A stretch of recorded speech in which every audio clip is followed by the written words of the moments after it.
Bye bye. आई हे बघ काय झालं. आई काय ग झाले? कुठे पडला? केवढं रक्त येतंय बघ. अरे देवा, कुठे पडला? अगं आई तो बघतो कुठं आणि चालतो कुठं. म्हणून पडला का? आता कुठे पडला ते तर सांगशील. शाळेत पडला, बस मध्ये पडला? सुनबाई, अगं तो बस मधून उतरताना पडला. म्हणजे आता आता तुमच्या समोर पडला? अगं मी कुठे होते? अगं सुनबाई, तो बस मधून उतरताना मी त्याला हात देण्यासाठी हात पुढे केला, पण त्या अगोदरच त्याने खाली उतरला, त्यामुळे तो पडला ग. म्हणजे हे सगळं तुमच्या समोर झालं. कुठे होता तुम्ही? आता जर का बस सुरू झाली असती तर केवढा प्रसंग ओढवला असता. देवा, काय करू मी? अहो अहो, ऐकलं का? जरा बाहेर या. बघा काय झालंय. काय झालं ग? हे बघा ना. जिमी, आई असा कसा पडला ग तो? बस मधून उतरताना पडला म्हणतायत. सासूबाईंचं ना एका कामात लक्ष नसतं.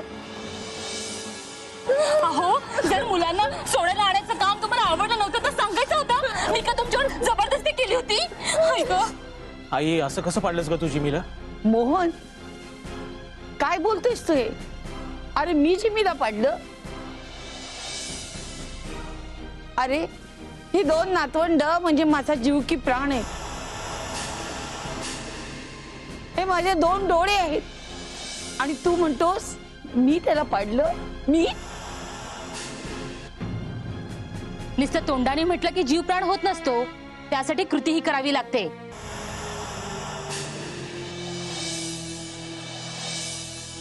आई आज तुझ्या थोड्याशा चुकीमुळे जिमीच्या जीवावर बेतलं असतं ग.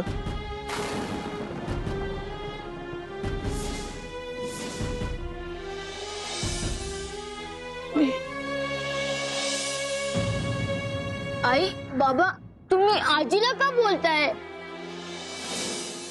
बाबा मी आईला सांगितलंय जिमी बस मध्ये चढताना उतरताना खूप मस्ती करतो, कुणाचंच ऐकत नाही. आजीने हात पुढे करण्याआधीच त्याने उडी मारली. अगं पण अहो, पण मुलं अशीच वागतात ना, म्हणून ते जबाबदार माणसं बस स्टॉपवर त्यांच्या बरोबर जातात. हा, आणि मोठी माणसं अशी बेजबाबदार वागायला लागली तर काय करणार? अहो सासूबाई, घेऊन जा त्याला दात, औषध लावा त्याला.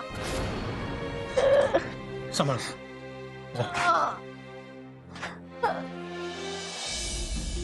अहो काय आता ना हे सर्व माझ्या सहनशक्तीच्या पलीकडे गेलंय.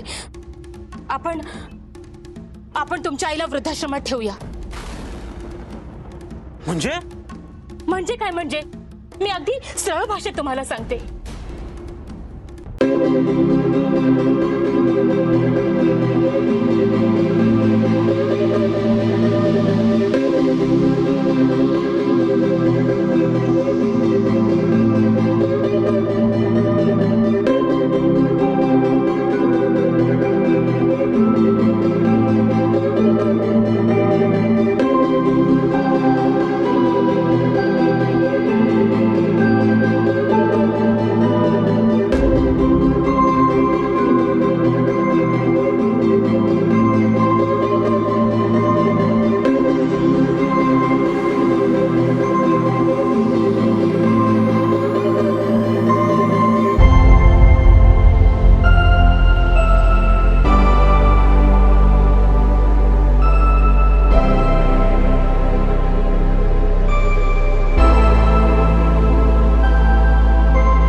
तसा बरोबरच विचार करतेस तू.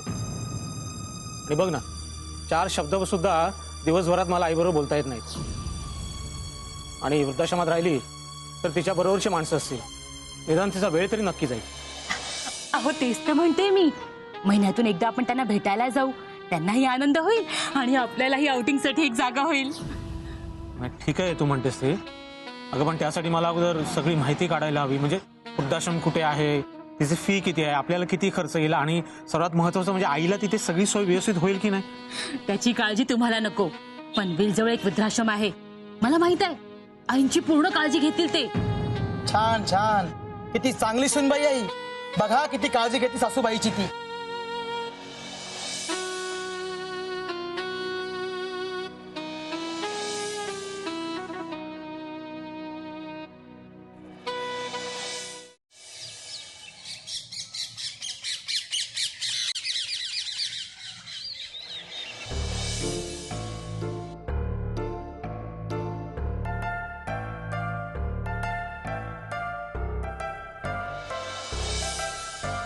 ए उठ ना, कोट गपचूप बस ना.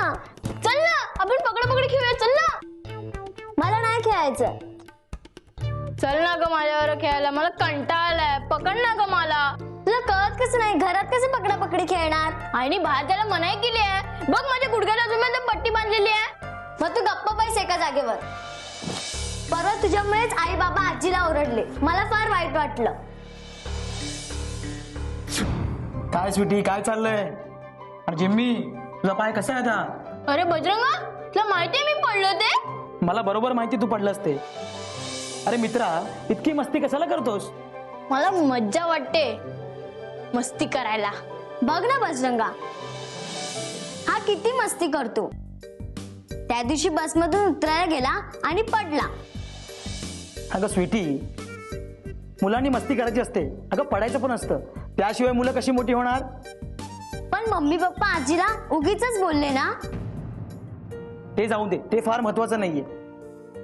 पण मला एक सांगा, तुमची आजी तुमच्यापासून लांब राहायला गेली, तुम्हाला आवडेल का? नाही, मुळीच नाही आवडणार. अरे आजीला त्रास होतो, आजी रडते, आजी एकटीच बसते. हे बघायला तुम्हा दोघांना आवडतं का? आमची आजी खूप चांगली आहे.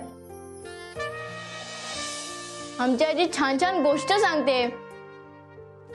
आमची आजी रडते, त्यामुळे नाही आवडत. तुम्हा दोघांना वाटतं ना की या सगळ्या त्रासामधून आजीने मुक्त व्हावं म्हणून? हो, खरंच वाटतं. आई आजी बरोबर नीट बोलली तर किती बरं होईल. आजींची गोष्ट आई बाबांनी ऐकली तर किती बरं होईल. तुम्ही दोघंही फार चांगली मुलं आहात. आता सगळं तुमच्या मनासारखं होईल. फक्त मी काय सांगतो ते नीट ऐका, तेवढंच फक्त करायचं.